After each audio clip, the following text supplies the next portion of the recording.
Objetivo de las producciones artísticas o de las imágenes del siglo XIV al siglo XVI.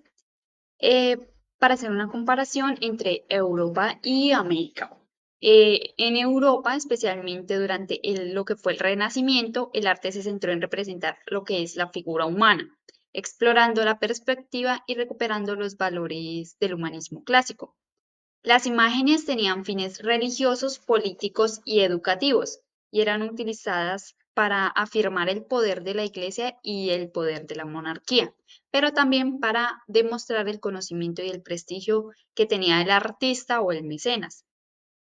Mientras que en América, antes de la colonización, las imágenes tenían un fuerte componente ritual y simbólico. Las culturas como los mayas, los aztecas, los incas utilizaban el arte para comunicar cosmovisiones, mitologías y estructuras sociales. Ya con la llegada de los europeos, las imágenes comenzaron a cumplir también una función que se puede llamar evangelizadora, adaptando las formas autóctonas a contenidos cristianos para imponer una nueva religión. ¿Quiénes tenían acceso a las imágenes? Bueno, pues en esta época en Europa las obras de arte eran encargadas principalmente por la nobleza, el clero y la burguesía, quienes pues tenían el poder económico para adquirirlas, mientras que la mayoría de la población accedía al arte a través de las iglesias, las catedrales y las procesiones, donde las imágenes funcionaban como una especie de, por decirlo así, una Biblia visual para una sociedad en su mayoría analfabeta. Mientras que en América, las élites indígenas también tenían acceso privilegiado a ciertos objetos e imágenes rituales. Ya con la llegada de la colonización, el acceso al arte se restringió a las instituciones religiosas, donde los indígenas eran adoctrinados a través de las imágenes didácticas y simbólicas del cristianismo. Ahora les voy a contar cómo es esa relación del poder con las producciones artísticas en esta época que fue del siglo XIV al siglo XVI. Por su parte, en Europa, la Iglesia Católica fue uno de los principales mecenas del arte, utilizando estas imágenes para consolidar su autoridad. Igualmente, también vemos que las monarquías se encargaban estas obras o estas imágenes para hacer verse como los representantes de Dios en la tierra, por así decirlo. Por otra parte, vemos en América, tanto en las culturas prehispánicas como los colonizadores europeos, usaron las imágenes para afirmar y controlar el poder. Los templos, códices y esculturas indígenas tenían funciones religiosas, pero también políticas, representando la jerarquía que tenían ellos y el orden social que manejaban como comunidad. Algunos elementos para saber si una obra estaba relacionada con el poder. Una obra se puede vincular al poder por diversos elementos, como lo son la materialidad, que es el uso de materiales costosos, como por ejemplo el oro, las piedras preciosas y los pigmentos valiosos, que son, claro, un signo de evidente riqueza y estatus. Por ejemplo, en Europa los retablos dorados o de grandes dimensiones eran encargados por instituciones poderosas, porque claro, no cualquiera podía acceder a ellos. En América, también los objetos rituales precolombinos, hechos en jade o con plumas finas, también indicaban el poder. Otro elemento son los símbolos. En ambas regiones, en Europa y en América, las imágenes contenían símbolos que comunicaban estas ideas como de dominio, de divinidad o de autoridad. Se pueden observar en las imágenes como las coronas, los tronos, los animales sagrados y las figuras divinas. Por esto hace parte de estos elementos. La temática, que es otro elemento, los temas tratados en estas imágenes o en estas obras que son, como podemos observar, escenas bíblicas, retratos de monarcas, genealogías divinas, que reflejaban las intenciones ideológicas de los que encargaban esta obra. Un ejemplo de esto en América Son los murales en las iglesias coloniales que representaban el infierno y el castigo para intimidar o controlar al pueblo indígena. En este caso, Susana y los viejos, bueno, sus usos y funciones es, es, es didáctico y religioso, es una enseñanza moral sobre la virtud y la castidad y la justicia divina. En sí, este tiene una estética que representa pues el cuerpo humano ante ante el arte bajo del contexto bíblico. Su simbolismo es la expresión entre el bien y el mal, en este caso Susana sería el bien y los viejos serían el mal. Em, También en este caso se ve una versión feminista como la de Artemisa Gentileschi. Eso se convierte en una crítica a la opresión masculina y el abuso reflejado en la expresión personal y social. Las máscaras funerarias y sus usos y funciones. En este caso, pues era colocada en el rostro de los líderes o los nobles eh, que ya estaban fallecidos, pues se suponía que era para acompañar al más allá, esa era la creencia que se tenía. Esta obra era religiosa, ritual, ya que se relacionaba con la creencia en la inmortalidad del alma y la transformación espiritual. Así como su simbolismo, en este caso era que el jade representaba la vida, la fertilidad y la eternidad, por lo cual pues se usaban las máscaras funerarias en símbolo del renacimiento o la continuidad en otra vida. Se decía que al ponerle esta máscara, bueno, al líder o algo así, en su otra vida iba a volver a renacer o volver a vivir, por así decirlo. De manera política, pues reforzaba el poder y la divinidad del gobernante, mostrando así su estatus incluso en la muerte. O sea, que quería decir que en este caso se utilizaban pues para personas que eran de la alta sociedad o bueno, tenían un régimen alto en cuanto a la sociedad. Por eso se utilizaban los líderes como tal. Y aquí es donde podemos ver la comparación de los usos que tenían lo que era la obra Susana y los viejos y la máscara de Jade, bueno, la máscara funeraria de Jade en este caso, ¿verdad? El uso principal, el de Susana y los viejos, era la moral y la estética. Para el uso principal de la máscara funeraria de Jade era de modo funerario y ritual. La función secundaria, bueno, en este caso era una crítica social religiosa simbólica, pues en el caso de la obra de Susana y los viejos, y en el caso de la máscara funeraria era político, religioso y simbólico. El contexto cultural de la obra Susana y los viejos eh, era judeocristiana o europea y en el caso de la máscara esa era mesoamericana y indígena. En este análisis abordaremos dos obras pertenecientes al periodo comprendido entre 15 y 16, la Balsa del Dorado, perteneciente a la cultura muisca de América precolombiana, y David de Donatello, una escultura del Renacimiento italiano. Aunque ambas producciones artísticas están relacionadas con el poder, sus objetivos, significados y contextos culturales difieren notablemente. La Balsa del Dorado, perteneciente a la cultura muisca, tenía como propósito principal era pertenecer a rituales espirituales. Esta pieza representaba una ceremonia sagrada en la que el nuevo cacique, cubierto de oro de polvo, realizaba sus ofrendas a los dioses de la laguna Guatavita.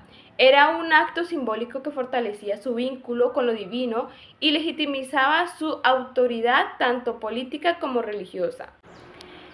El acceso a esta obra era restringida solamente a las élites religiosas y políticas. No se trataba de una exhibición distintiva para el público, sino era un objeto ceremonial sagrado reservado al contexto religioso y cultural.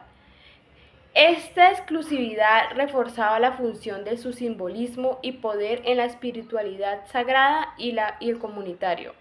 El poder que manifestaba esta obra a través de sus varios elementos como el oro, metal sagrado para los muiscas, expresaba pureza, divinidad y prestigio, además del compromiso jerárquico que representaba. Con el cacique en el centro rodeado de figuras secundarias muestra claramente una estructura de autoridad.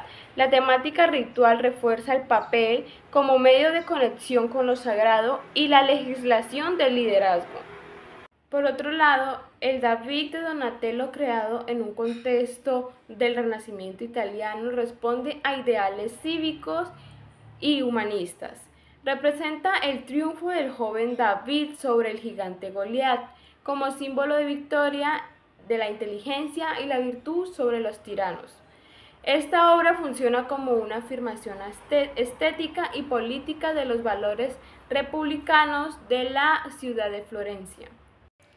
Aunque fue solicitado por la familia Medici, su posterior exhibición en espacios públicos permitió que la ciudadanía de Florencia tuviera acceso a un mensaje simbólico, en contraste con el arte oculto del arte precolombiano. En este caso el dorado. El arte del Renacimiento comenzaba a abrirse hacia un público más amplio, con fines tanto políticos como culturales.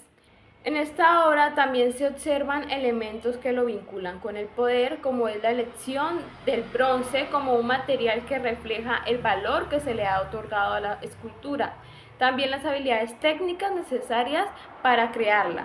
El simbolismo bíblico, que en el caso de David derrotando a Goliat, comunica un mensaje de resistencia, libertad, triunfo por el bien sobre el mal. Así como David no solo exalta un ideal de heroísmo, sino que también convierte una representación del poder civil e ideológico de Florencia. En ambos casos, las obras revelan un vínculo de poder a través de sus materiales, su simbología y su significado cultural que se le transmite al espectador. Bueno, ahora vamos a hablar sobre el Códice Borgia. El Códice Borgia es uno de los manuscritos más bellos e importantes del México prehispánico.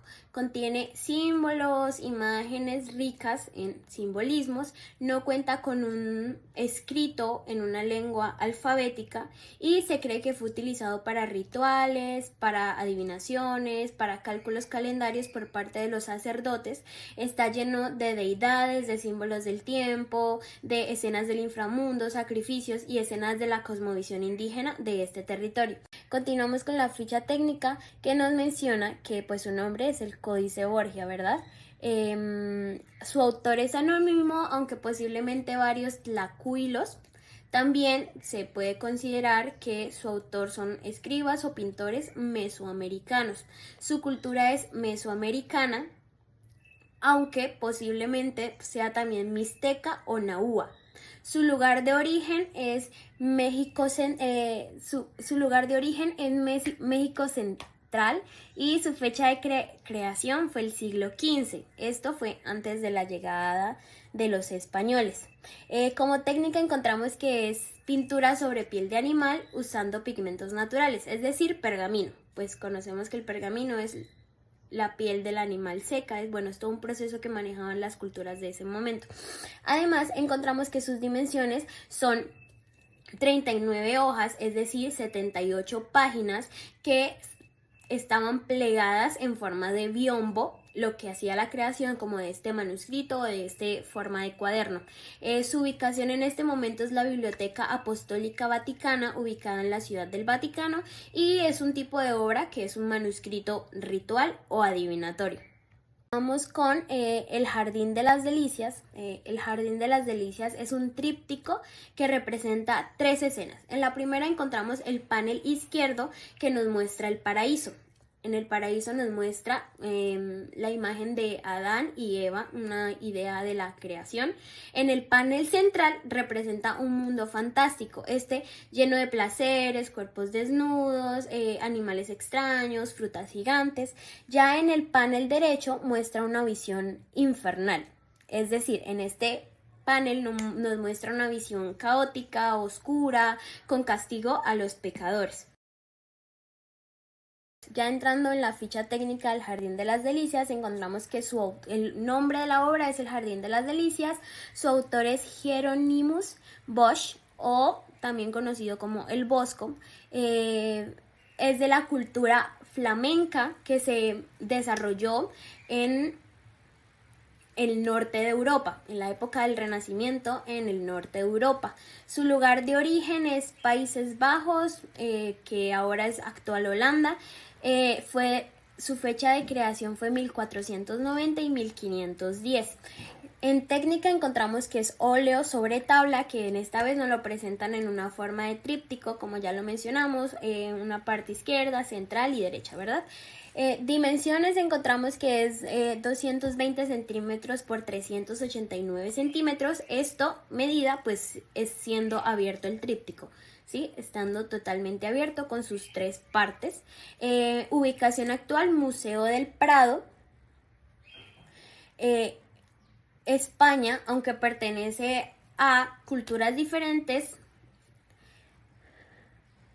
habla de un tema en general.